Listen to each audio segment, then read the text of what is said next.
Good morning, dear student. Welcome to the online class. This is the class of social science belongs to standard 6. So last class में हमने chapter 3 जो है completely study भी कर लिया था और उससे रिलेटेड एक्सरसाइज भी डन कर ली थी. आज का हमारा न्यू चैप्टर है, that is chapter number 4, that is rotation and revolution. Okay, rotation and revolution क्या होता है, इसको हम अगर ईजिली देखें कि जैसे आप एक बॉल को स्पिन कर रहे हैं, वो अपनी ही जगह पर स्पिन हो रही है, दैट इज़ कॉल्ड रोटेशन, है ना. कभी वो देखा टॉप लट्टू जिसको बोलते थे, वो क्या करती थी, अपनी ही इस पर स्पिन करती है. रेवोल्यूशन का मतलब होता है कि एक किसी सेंटर के चारों तरफ जब हम सर्कल में एक चक्कर लगाते हैं, है ना, दैट इज़ कॉल्ड रेवोल्यूशन. तो ये दो टर्म्स आप याद रखेंगे, इसी को हम बेस बनाकर यहाँ पर देखेंगे. ठीक है. All the planet in our solar system including the earth rotate on their axis. तो जितने भी प्लैनेट हैं हमारे सोलर सिस्टम में अर्थ को लेकर के, वो सारे क्या करते हैं, अपनी एक्सिस पे रोटेट करते हैं. एक्सिस मतलब ये मान लीजिए इनका टॉप है, तो इसी पे वो क्या करते हैं, घूमते रहते हैं ना, उस पर ही गोल गोल घूमेंगे. यानी आप एक जगह खड़े हो जाइए और क्या करिए, जैसे आप मंदिर नहीं जा पा रहे तो आप क्या करते हैं, आप घर पे एक जगह अपने प्लेस पे खड़े होते हैं और चारों तरफ क्या करते हैं, भगवान का नाम लेकर राउंड करते हैं. सेम उसी पोजीशन पे आप खुद को बस राउंड करते हैं. तो दैट इज़ कॉल्ड रोटेशन. और जब आप जैसे कभी मंदिर में देखा होगा अपने मम्मी लोगों को, तो वो क्या करती है, पूरे मंदिर की परिक्रमा लगाती है. That is called rotation. क्या वो मंदिर क्या है, एक सेंटर है और उसके चारों तरफ क्या कर रहे हैं, वो चक्कर लगा रहे हैं. That is called revolution. ठीक है. और अपनी ही एक्सिस पे रह करके रोटेट करना, दैट इज़ कॉल्ड रोटेशन. ठीक है.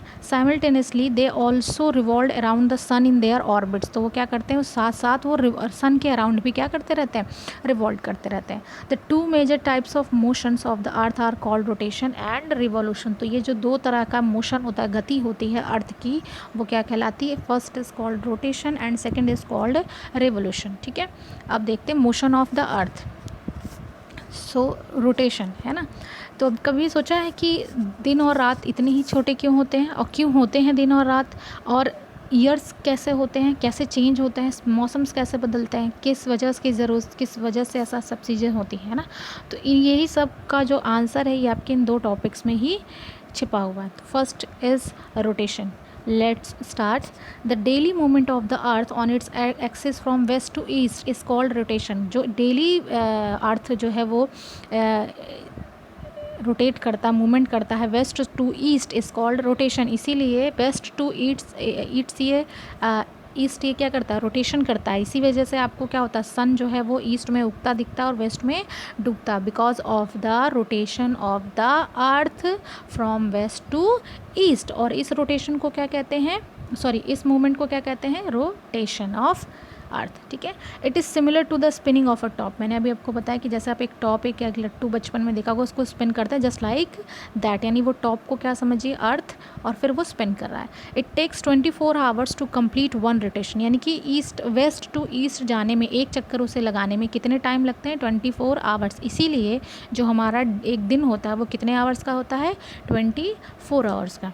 आई होप कि आज आपको समझ में आया होगा कि दिन और रात 24 घंटे के क्यों होते हैं, पूरे टोटल मिला के. ठीक है. We know that the imaginary lines joining the two reference point of the North Pole and the South Pole is called the axis. मैंने आप पिछले क्लासेस में आपको बताया कि इमेजिनरी लाइंस होती हैं, लॉन्गिट्यूड एंड लैटिट्यूड होता है. तो उसी तरह से ये क्या करती हैं, नॉर्थ पोल और साउथ पोल को मैच कराती हैं, that is called axis. The axis is title at the angle of 66.5 degree to the plane of earth's orbit around the sun. ठीक है. आर्कटिक था एंड एंटार्कटिक था, नॉर्थ एंड साउथ. ठीक है.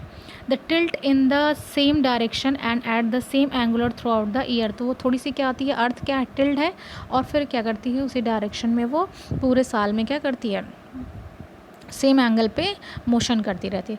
This is known as inclination of the earth axis. इसे क्या कहते हैं, इसे कहते हैं inclination of the earth axis.